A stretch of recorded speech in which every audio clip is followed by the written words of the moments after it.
Okay, this is Doker. Welcome back to the AutoKDJ instructional videos. This video is going to cover first-time configuration of AutoKDJ, stuff you want to do before a show. What you want to do here is you want to right-click on any of the Winamp title bars, library, playlist, or Winamp itself, and you want to go down here to Options, Preferences. And let's start at the top here. First thing you want to do is you want to go up here to Playlist, and you have to decide whether or not you want to use Manual Playlist Advanced. Now, what Manual Playlist Advanced does is, if it's checked on, every time a song finishes playing, Winamp will stop and wait for you to hit play again. If you have it checked off, it's the exact opposite. What will happen is Winamp will just keep playing after a song finishes. It'll go to the next song on the playlist. The other thing you want to configure here is you want to go to Titles. You want to make sure use advanced title formatting is being used. Rest of the stuff you don't have to worry about too much. Now go down here to your plugins here, and let's go to DSP. You want to make sure you're using Pacemaker. Visualization, make sure you're using AVS, and that's pretty much covers all the basic configuration stuff there. Now let's go in and actually configure our AutoKDJ options. If you look here at the Winamp Media Library, you can see it's split up into two panes. There's a pane on the left here, and then there's a pane on the right here. So what you want to do is you want to scroll down here to the AutoKDJ list, click on that. You'll see there's a configure button down here. Let's go through what all of these do.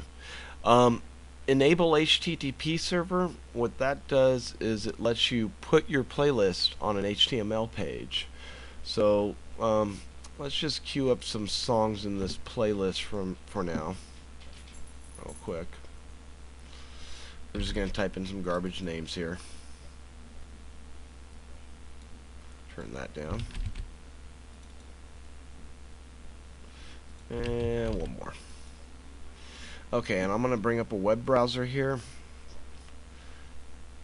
I'm going to go http://localhost/kcombo.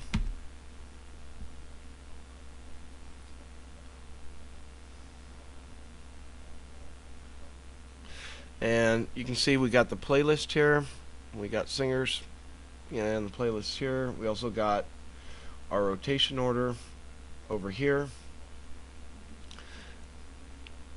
and that's what the internal web server does. So let's go ahead and close this page out, get back over here to Winamp. Okay, so that's what the HTTP server does. It allows you to put your playlist on a web page. Security, you can pretty much leave these unchecked for most setups. Stream mode, you don't need to worry about. Remote control mode, you don't need to worry about. Playlist mode. Okay, now there's some options you might want to think about here. Show singer repeat. What this does is it shows how many times a person has sung that night. And show time remaining. That shows how much time is remaining in the playlist. Number of songs to show, you can set if you want to show all the songs in your playlist or just 10 or 15 or whatever. And these options down here, singer hyperlink, avatar path, allow avatars, that's a more advanced option if you have a content management system on your website, like PHP Nuke, Drupal, PHPBB, any forums. That way your singers, they can register a name on your site, and then they can upload their avatar, and then a little picture of them shows up in the playlist next to them. So but let's get on to the real meat of everything, and this is karaoke mode pane here. You see here we have closing time. What closing time is what time your venue is going to close that night. We usually close down our karaoke around 1:30. Of course, if you never close and you don't need this option, you can always check off never closes. Max Singer Repeat, that's how many times a person, that's the maximum amount of songs a person is allowed to have in a playlist. So right now it's set to no max. But let's say it was set to 1. Well, that means a person could only have one song in a playlist at a time. So it would be a sing one, bring one setup. 2 would be they can only have 2 in the playlist, and so on. Global tempo adjust. Now this is a really cool one. It's a feature only found in AutoKDJ. What GTA does is it will speed up the tempo without speeding up the pitch of all the songs in the playlist, and it uses Pacemaker to do this. So let's say we set this to 5, and then we hit OK. Go back here to Pacemaker, and we'll see tempo's been sped up 5%. This is useful if you have somebody that comes in late, but you absolutely have no time left. You can't go past your closing time.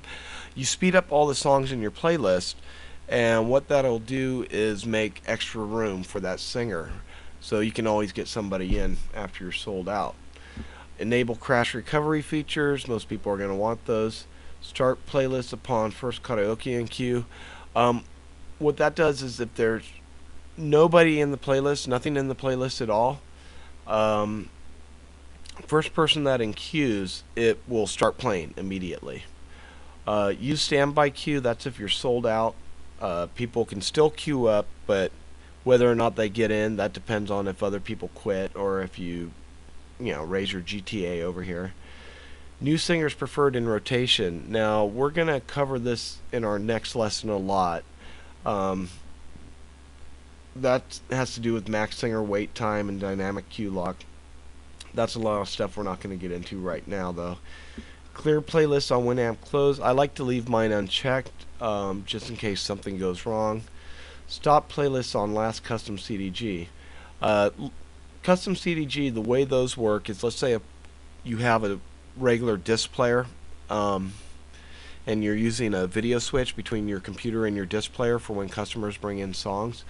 What stop playlist upon last custom CDG will do is it will stop the automatic playlist advance whenever it sees a custom CDG being played. And the way you set up a custom CDG is you just take any of your files and rename one file custom cdg.zip, and then you just drag that into the Winamp media library, and that'll act as like a place marker. It won't actually play the customer CD, but it just acts as a play marker for you. So rotation debug file, that's good if you want to go back if you're curious why AutoKDJ plays people somewhere. Remove bad files from media library. That's if you right click on a file, you can note bad file, like if you had a bad rip, and then that way the song's not available for people to choose or for you to choose if you're using the front end and stuff. These ones, we're not going to get into. Ticketing we're going to get into later, but we're just going to leave all this unchecked for now. And that should do it for your initial AutoKDJ configuration. Next lesson we're going to cover what each of these does, and we're also going to cover the playlist view and what all this stuff means.